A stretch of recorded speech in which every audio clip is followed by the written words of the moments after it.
A las 4:27 de la mañana, hora local, el radar de vigilancia de un navío de la Guardia Costera de los Estados Unidos enclavó su seguimiento en una embarcación no identificada que surcaba el Caribe occidental a una velocidad vertiginosa, superando los 45 nudos.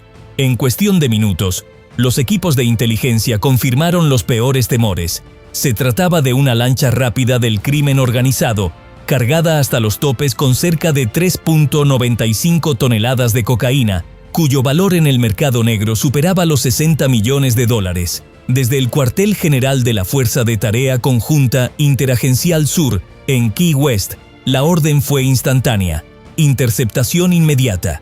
Por aire, los sensores de las patrullas marítimas trazaron la estela estrecha que cortaba las aguas oscuras, y en la superficie, el guardacostas Diligence viró para darle caza, con los motores a máxima potencia, luces apagadas y la tripulación en puestos de combate.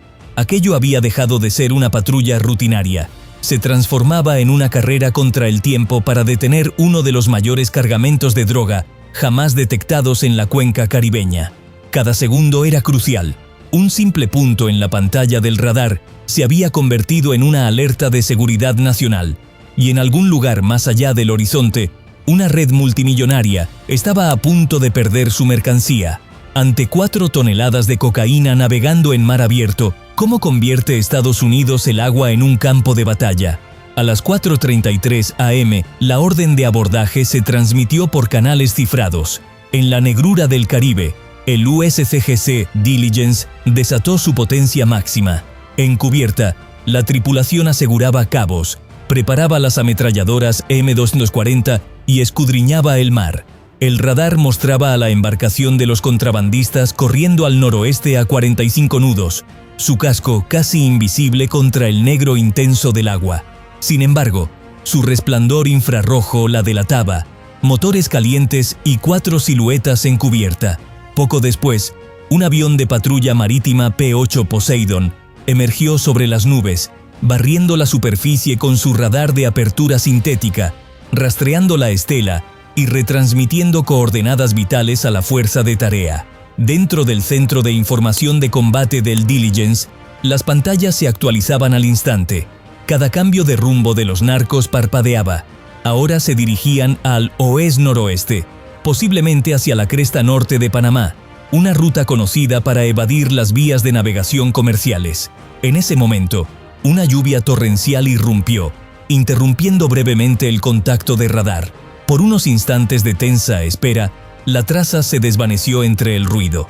El radar del Poseidon la recuperó, confirmando su posición a 240 millas náuticas al norte de Panamá.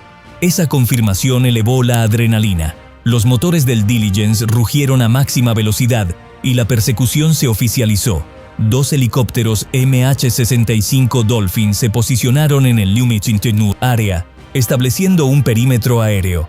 Sus pilotos activaron la visión nocturna, identificando una delgada columna de humo que salía de la lancha.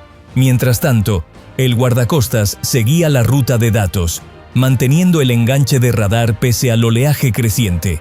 Cada decisión se cronometraba al segundo. La misión ya había pasado de la vigilancia a la persecución. Cuando se emitió la primera advertencia de transmisión internacional, los contrabandistas reaccionaron al instante, no con rendición, sino con desafío. Aceleraron, trazando un amplio arco y arrojando carga por la borda para aligerar la lancha.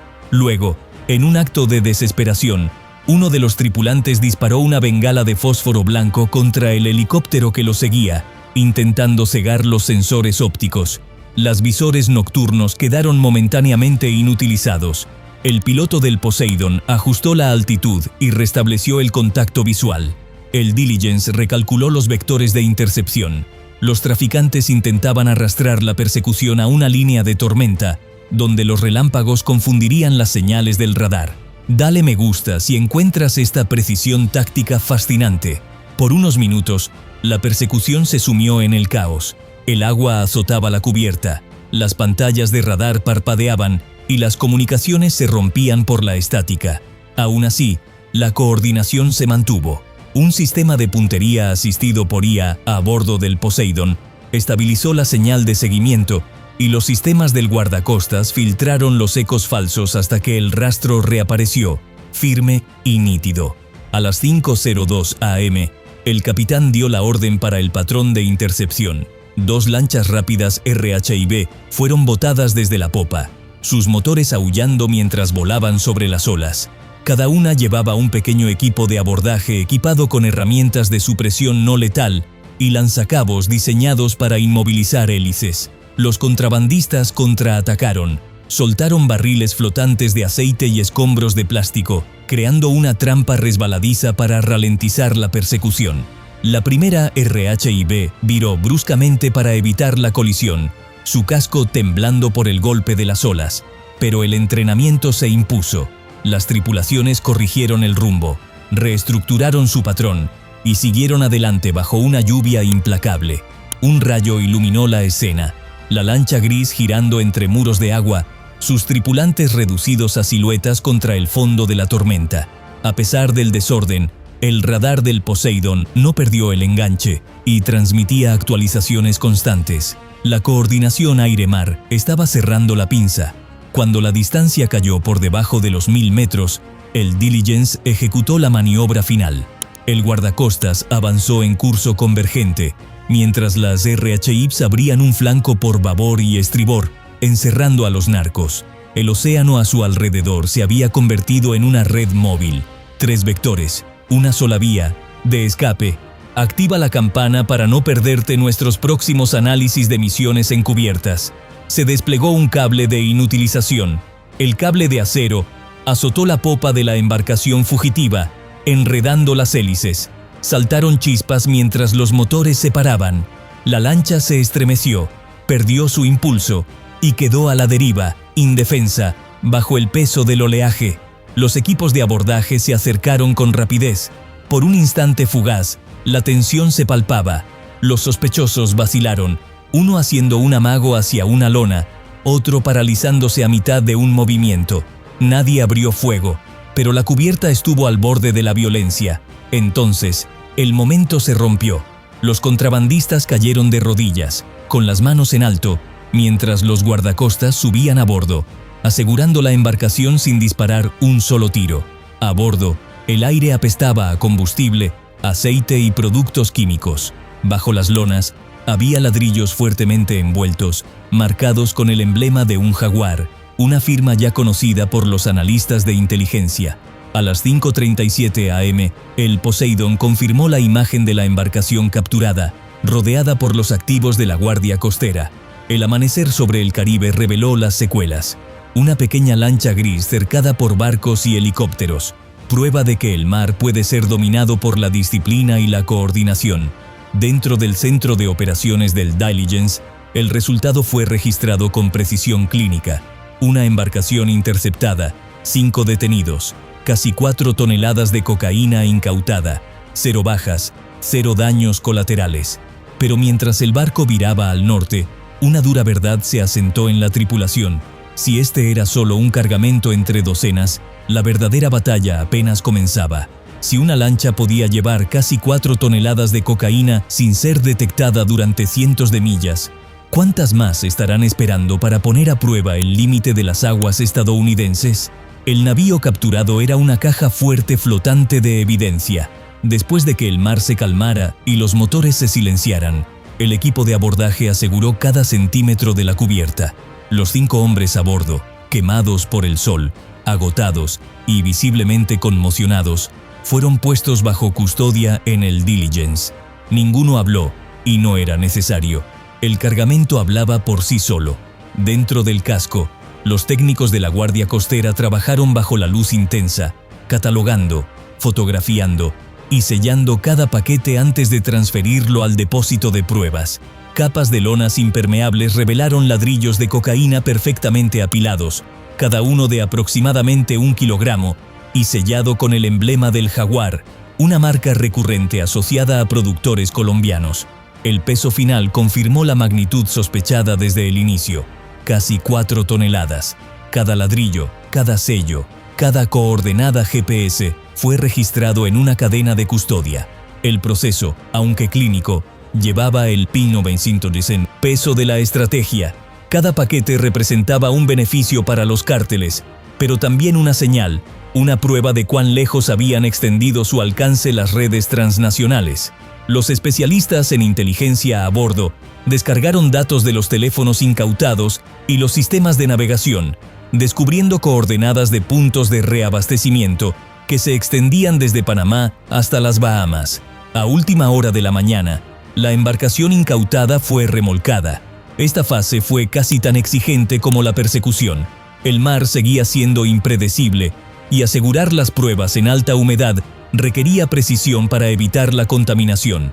Cada caja fue sellada doblemente, verificada por un equipo independiente y etiquetada para su transferencia a agentes federales en el próximo puerto. Por la red de radio, la confirmación fluyó a través de las notas de comando. Operación completada, sin bajas, contrabando asegurado. El guardacostas mantuvo el rumbo hacia Florida, escoltado por un barco de apoyo que transportaba equipos forenses. Sobre la cubierta, el sol se abría paso entre las nubes, iluminando los bloques pálidos de cocaína apilados bajo las lonas, una imagen cruda del orden impuesto al caos. Lo que comenzó como un destello en el radar se había convertido en una de las mayores incautaciones de narcóticos en el Caribe de ese año. Pero la investigación no había terminado. Los datos recopilados de los dispositivos de los contrabandistas apuntaban a una estructura más amplia, una cadena de suministro que no terminaba en Panamá o Jamaica, sino mucho más al norte. Porque el verdadero descubrimiento no fue la cocaína en sí, sino lo que esas coordenadas revelaron sobre una nueva ruta oculta hacia los Estados Unidos. Cuéntanos desde dónde nos ves y qué opinas de la labor de la Guardia Costera. Cuando los analistas gubernamentales comenzaron a trazar las coordenadas halladas, la historia se expandió mucho más allá de una sola lancha. Lo que empezó como una persecución a alta velocidad se transformó en un golpe de inteligencia. Una vez asegurada la cocaína, los analistas extrajeron cada bit de datos de los teléfonos, GPS y rastreadores satelitales de los narcos. Coordenadas, registros de combustible y llamadas cifradas formaron un rastro a través del Caribe. La evidencia reveló algo mucho más grande que una intercepción afortunada. Era un corredor de suministro que se extendía desde Colombia hasta Florida, activo durante meses y respaldado por múltiples tripulaciones.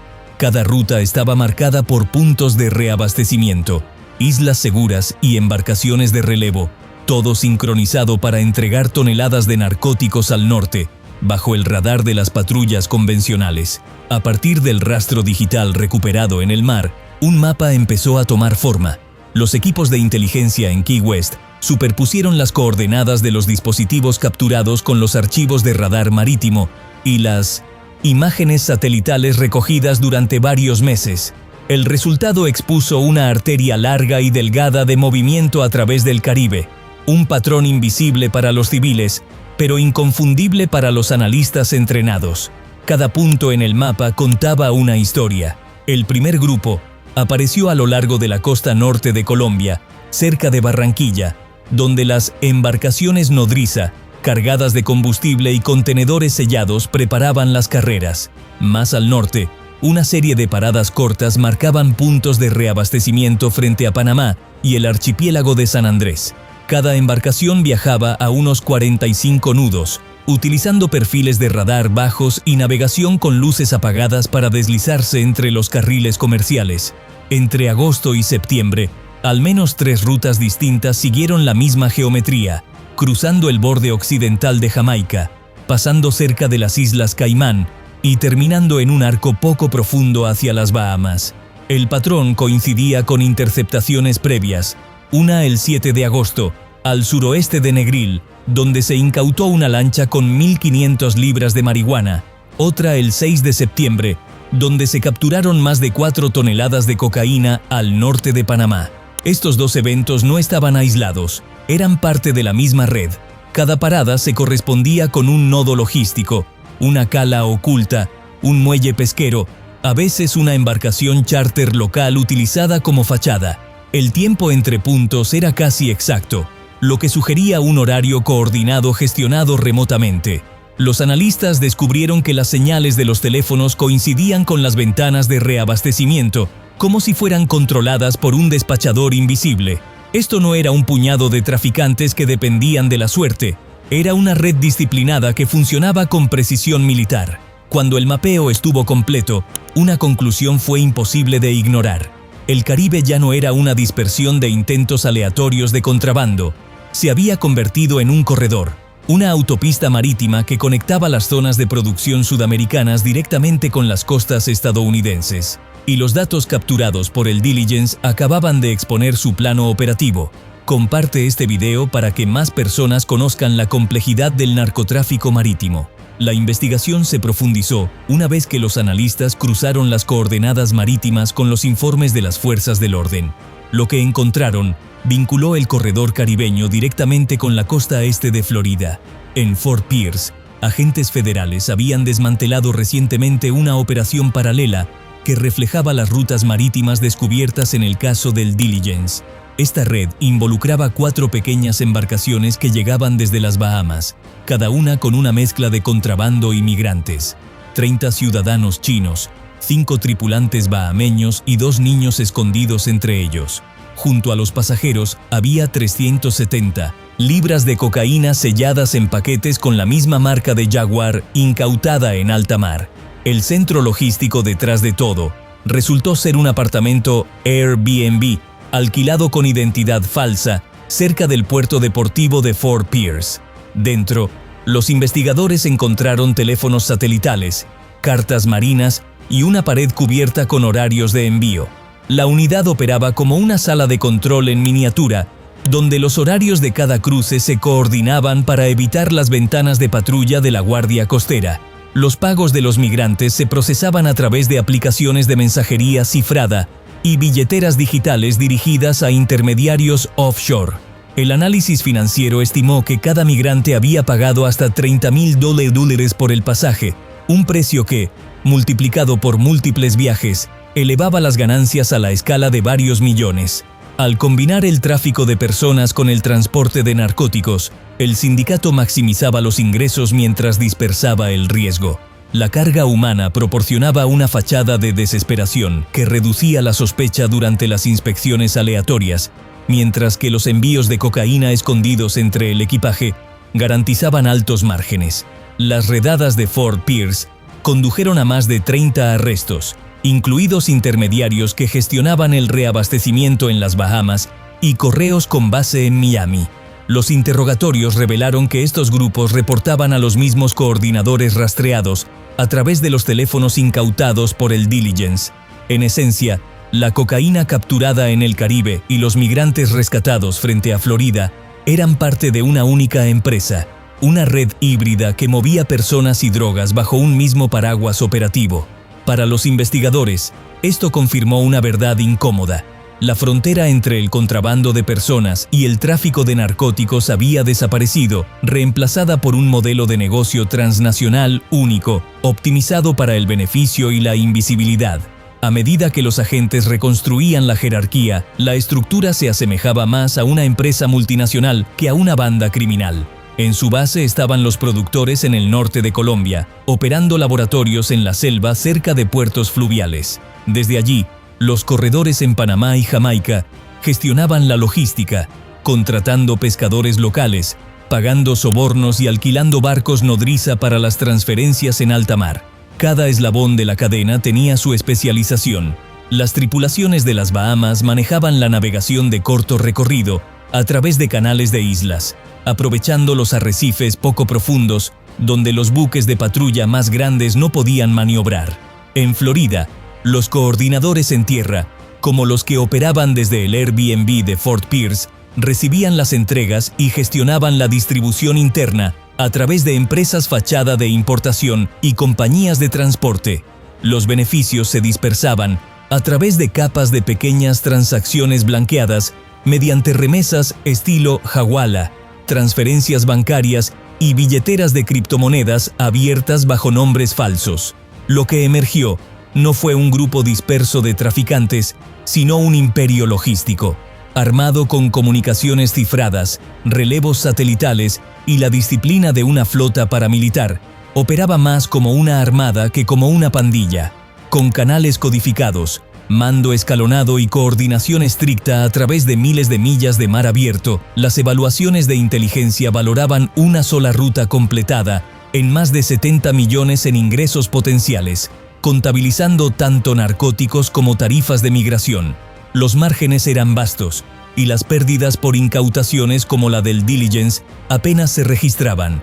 Un barco de cada 10 se consideraba un riesgo aceptable. Para sostener las operaciones, los financistas de los cárteles reinvertían en motores más rápidos, radios cifradas y negocios fachada locales, desdibujando la línea entre el comercio y el crimen. Lo que emergió no fue un grupo de contrabandistas al azar, sino un imperio logístico regional con mando escalonado, redundancia y sincronización precisa. Un sistema que podía ser interrumpido, pero que aún no podía ser destruido. El éxito de la Guardia Costera había descorrido el telón, pero la maquinaria seguía girando. Detrás de cada cargamento interceptado había una adaptación estratégica. Los cárteles habían aprendido que las fronteras terrestres, antes porosas, ahora estaban vigiladas por drones, sensores y patrullas de respuesta rápida. Cruzar el Río Grande se había convertido en una apuesta costosa. Mientras que las rutas marítimas seguían siendo vastas y escasamente patrulladas, el Caribe, con su laberinto de islas y calas sin vigilancia, ofrecía la alternativa perfecta, una frontera que ningún muro podía bloquear. El contrabando por mar exigía inversión, pero ofrecía precisión. Las lanchas rápidas propulsadas por motores fueraborda triples podían mantener velocidades de 40 a 50 nudos mientras se mantenían por debajo de los umbrales de radar convencionales. Algunas estaban revestidas con pintura absorbente de radar, otras llevaban tanques de combustible desmontables para extender el alcance más allá de las 400 millas náuticas. Con observadores que utilizaban teléfonos satelitales cifrados desde la orilla, los convoyes se movían solo durante las noches sin luna, cronometrando las carreras entre los carriles de tráfico comercial para enmascarar sus firmas. La ventaja era clara: menos puestos de control, tránsito más rápido y visibilidad limitada para las autoridades. Pero el cambio también modificó la naturaleza de la aplicación de la ley en EEUUU. Cada milla de costa, desde Puerto Rico hasta los Cayos de Florida, se convirtió en un punto de posible ruptura para la Guardia Costera. La tarea pasó de ser un control fronterizo a la interdicción en mar, abierto, requiriendo la misma coordinación y precisión que el combate naval. En la nueva geografía del contrabando, el campo de batalla no era un cruce desértico o un sendero en la selva, era el mar abierto, una extensión donde el radar, la inteligencia y la disciplina decidían quién gobernaba el horizonte. Si cada ruta es un riesgo, ¿hasta dónde llegará Estados Unidos para cerrarlas todas? La respuesta de Washington fue velocidad e integración. A las pocas semanas de la incautación del Diligence, la Fuerza de Tarea Conjunta Interagencial Sur amplió su red de vigilancia a través del Arco del Caribe. Los guardacostas comenzaron a operar junto a destructores de la Marina y aviones de patrulla P-8, respaldados por drones que retransmitían barridos de radar continuos a Key West. Lo que antes funcionaba como aplicación de la ley aislada, ahora se asemejaba a una red naval coordinada, militar en eficiencia, civil en mandato. Suscríbete a este canal para más reportajes sobre el poder militar y la estrategia global. Las nuevas tecnologías hicieron la detección más rápida. Los algoritmos de inteligencia artificial comparaban los ecos de radar con patrones conocidos de lanchas rápidas, mientras que los sensores infrarrojos identificaban las emanaciones de calor invisibles a simple vista. El intercambio de inteligencia con Panamá, Jamaica y las Bahamas mejoró los tiempos de intercepción en casi la mitad. En tierra, la DEA y la Seguridad Nacional crearon fuerzas de tarea conjuntas para rastrear las finanzas de los cárteles, congelando transferencias digitales antes de que llegaran a bancos offshore. Cada incautación exitosa ya no terminaba en el muelle, desencadenaba rastreo forense, confiscación de activos y solicitudes de extradición. El resultado fue un ecosistema de respuesta, con operaciones aéreas, marítimas y cibernéticas vinculadas bajo una única cadena de mando. No era una guerra declarada con palabras, sino con coordinación. Una campaña silenciosa que convertía la red de aplicación de la ley de Estados Unidos en un escudo marítimo permanente. Y cuando ese escudo finalmente trajo la cocaína a la costa, no fueron las drogas lo que acaparó los titulares, sino lo que la descarga reveló al mundo. Cuando el Diligence finalmente atracó en St. Petersburg, Florida, la escena se parecía menos a una incautación rutinaria y más a una demostración nacional. Bajo vigilancia armada, 8.700 libras de cocaína, valoradas en más de 64 millones, fueron levantadas de la bodega del guardacostas y apiladas en pulcras torres blancas bajo el sol de la mañana. La exhibición no era un espectáculo, era una declaración. Las cámaras grababan mientras oficiales de la Guardia Costera, la DEA y Seguridad Nacional se paraban hombro con hombro, prueba de que la coordinación podía trascender fronteras y burocracias, porque cuando esos cargamentos tocaron suelo estadounidense, llevaban más que pruebas, llevaban un mensaje. Prendiéndose océano ya no era el pasaje seguro de los cárteles. Para cuando el Diligence completó su viaje al norte, la noticia de la incautación ya se había extendido por todas las principales agencias federales. El muelle de la Guardia Costera en St. Petersburg se había transformado de la noche a la mañana en un escenario de disciplina y prueba. Mientras salía el sol, las grúas levantaban los contenedores sellados uno por uno, cada uno marcado con la insignia de la Guardia Costera y los números de serie de la intercepción caribeña. El aire olía ligeramente a combustible y sal, pero lo que dominaba el muelle era el orden. Filas de personal uniformado, precisión y silencio. El recuento verificado era asombroso, más de 8.000 libras de cocaína. Cada caja marcaba un punto borrado del mapa del control del cártel. Para los oficiales que habían rastreado la operación desde su primer pulso de radar, la descarga no era simplemente un cierre, era la prueba de que la coordinación funciona, de que la inteligencia, la paciencia y la resistencia podían doblegar incluso a las redes más sofisticadas del narcoterrorismo. Cerca del cargamento apilado, el comandante Colin McKay, oficial al mando del Diligence, supervisaba la transferencia a custodia federal. Su equipo había pasado semanas en el mar, navegando tormentas y márgenes estrechos para hacer posible este momento. Detrás de ellos, los representantes de la Fuerza de Tarea Conjunta Interagencial Sur, la DEA y Seguridad Nacional, se mantenían en formación, cada uno un eslabón en una cadena que había funcionado exactamente como estaba previsto. La descarga fue deliberadamente pública. Para Washington, este fue un anuncio y una advertencia. El mensaje de la Guardia Costera era simple. El Caribe todavía puede ser vasto, pero ya no es invisible. Cada tonelada incautada en el agua evita que millones de dosis lleguen a las ciudades estadounidenses. Y cada embarcación capturada revela otra capa de la maquinaria financiera global que alimenta el crimen organizado. Si crees en los hombres y mujeres que custodian ese horizonte, quédate con nosotros. Suscríbete a Military Power, donde descubrimos las armas, estrategias y misiones invisibles que mantienen seguras las primeras líneas de Estados Unidos. Nos vemos la próxima vez.